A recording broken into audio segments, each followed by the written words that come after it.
Hello friends. सो ये वाला जो लेक्चर है इसमें हम माइक्रो फाइनेंस रेगुलेशंस के बारे में पढ़ने वाले हैं। तो इसमें मैंने बेसिक इम्पॉर्टेंट पॉइंट इंक्लूड किया आरबीआई की वेबसाइट से। आपको मैं इसका लिंक डिस्क्रिप्शन बॉक्स में दे दूँगी, आप डायरेक्टली भी पढ़ सकते हो, बट जो इम्पॉर्टेंट पॉइंट है उनमें से एक बार इसको देख लीजिए। सबसे पहले माइक्रो फाइनेंस लोन जो होता है उसकी डेफिनेशन क्या होती है। हम एक तो सबसे पहली बात ये कोलेट्रल फ्री होना चाहिए। और किसको देंगे हम ये? उन हाउस होल्ड्स को जिनकी एनुअल इनकम 3 लाख रुपीज़ से कम है। So here we are considering the income of the whole household. ठीक है, अब इसको हम असेस कैसे करेंगे? बैंक कैसे असेस करता है? Through a board approved policy. तो हर बैंक अपनी बोर्ड अप्रूव्ड पॉलिसी बनाएगा इसके लिए। उसके बाद में अब कितना लिमिट है इस पे? On outflows on account of repayment of monthly loan obligation as a percentage of their monthly household income.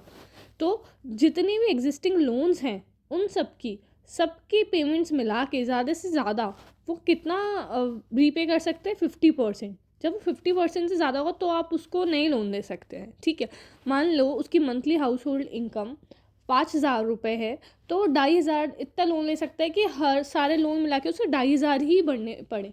तो बाकी 50% उसकी टेक होम सैलरी होगी। ओके, इसमें आप उन पर कोई प्रीपेमेंट पेनल्टी नहीं लगाते हैं। हम पेनल्टी लगा सकते हैं तो सिर्फ ओवरड्यू अमाउंट पे। ओके, इसके बाद है की फैक्ट स्टेटमेंट्स। अब की फैक्ट स्टेटमेंट क्या होता है? It states all the key facts जो भी एक लोन एग्रीमेंट के रिगार्डिंग है, एक स्टैंडर्डाइज फॉर्मेट में है। और अब ये मैंडेटरी है, आरबीआई ने बैंक्स को मैंडेटरी कर दिया है केएफएस इशू करना। अब इसकी वैलिडिटी, इस पर क्वेश्चन आ चुका है एग्जाम में। सो एमसीक्यूज में कि क्या होती है? 3 वर्किंग डेज। जब लोन पीरियड 7 डेज या उससे ज़्यादा है तो 3 working days, remember this. And 1 working day जब वो लोन 7 दिन या उससे कम ड्यूरेशन का है तो। Okay, next is APR, annual percentage rate. क्या होता है? Annual cost of credit to the borrower. इसमें हम इंटरेस्ट और चार्जेस मिला के उसको कितना कॉस्ट पड़ रहा है वो निकालते हैं। और इक्वेटेड पीरियडिक इंस्टॉलमेंट का मतलब क्या है? ईएमआई हो सकता है, क्वार्टरली पेमेंट कर रहे हो तो equated quarterly instalments, period depends on the period. ठीक है, वीकली है, मंथली है, जो भी है। और केएफएस इशू जो किया इसका क्या उद्देश्य था? तो बैंक्स क्या करते थे, जितना उन्होंने चार्जेस बताए उसके अलावा भी वो कुछ ना कुछ फीस लगाते रहते थे। तो इसको, ताकि बोरोवर को इसको पता रहे, इसके लिए आरबीआई बोलता है कि कोई भी फीस या चार्जेस हम नहीं ले सकते जो केएफएस में मेंशन नहीं है, unless the borrower gives consent for it. So जो भी चार्जेस, जो भी फीस लगेगी बैंक के द्वारा, वो केएफएस में मेंशन होना चाहिए। इसके बाद next important thing is NOF requirement.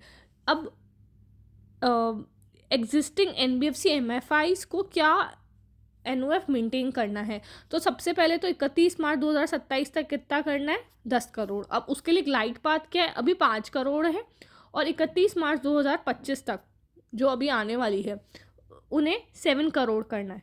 Okay, और for north east region it is 5 crore, और पहले वाले में इट इज़ 2 करोड़। अब क्वालिफाइंग एसेट क्या होता है?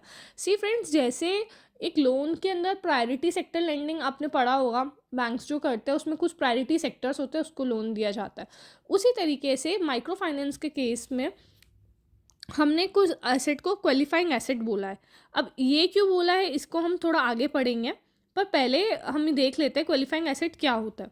Loan which is disbursed to a borrower with household income not exceeding 1,25,000 for rural and 2 lakh for urban semi households. तो हम इसमें क्या बात कर रहे हैं? इनकम की। सेकंड वाले पॉइंट में हम क्या बात कर रहे हैं? लोन अमाउंट की। तो लोन अमाउंट इसमें 75,000 होगा फर्स्ट साइकिल में, और सेकंड साइकिल में होगा 1,25,000।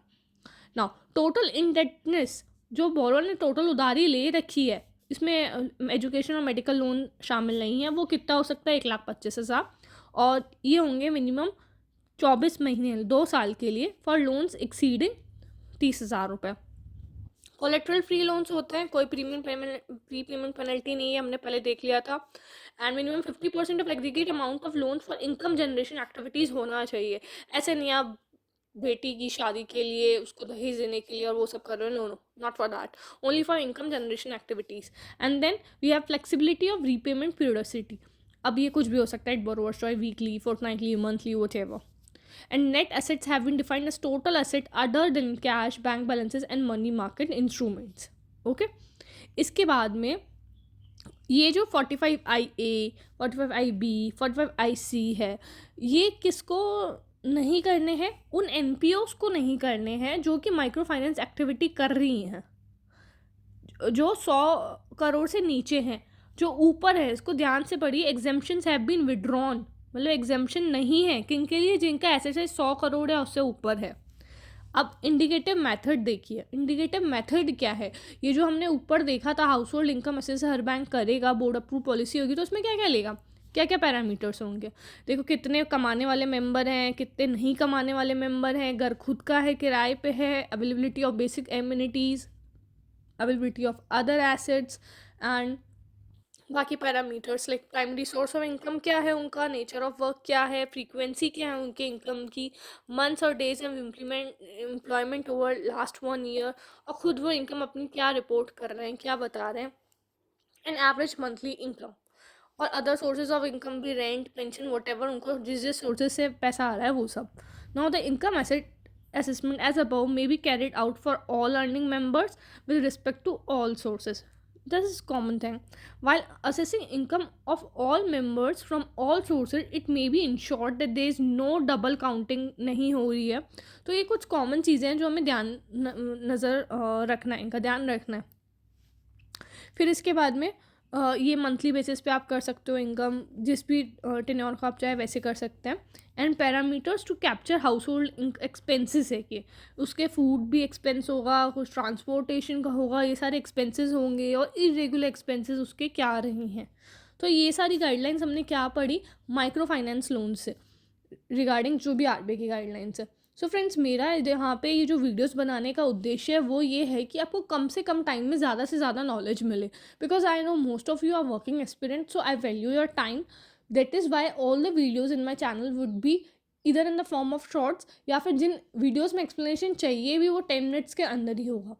And you can also comment the topics which you want to study for SIDBI, for IFCL, और जिस भी टॉपिक के बारे में आप पढ़ना चाहें मुझे बता दीजिए, मैं उस पर एक वीडियो ज़रूर लेके आऊँगी। And your suggestions and feedbacks are welcome, and please shower some love by subscribing this channel and commenting what can be done better to improve it. And also this is just a starting, and I'm going to improve it to another next level, higher level videos जो आगे आएंगी वो और अच्छे topics पे आएंगी, जिसमें और MCQs भी होंगे और नॉलेज होगी, और प्रीवियस अभी जो एग्ज़ाम में क्वेश्चंस पूछे गए हैं वो भी होंगे। So please stay connected and press the bell icon, ताकि जब भी वीडियो आए आपको नोटिफिकेशन आ जाए। And I am also trying to make videos in the form of shorts, ताकि आपको रिविजन के लिए आसानी रहे। Okay, thank you so much guys.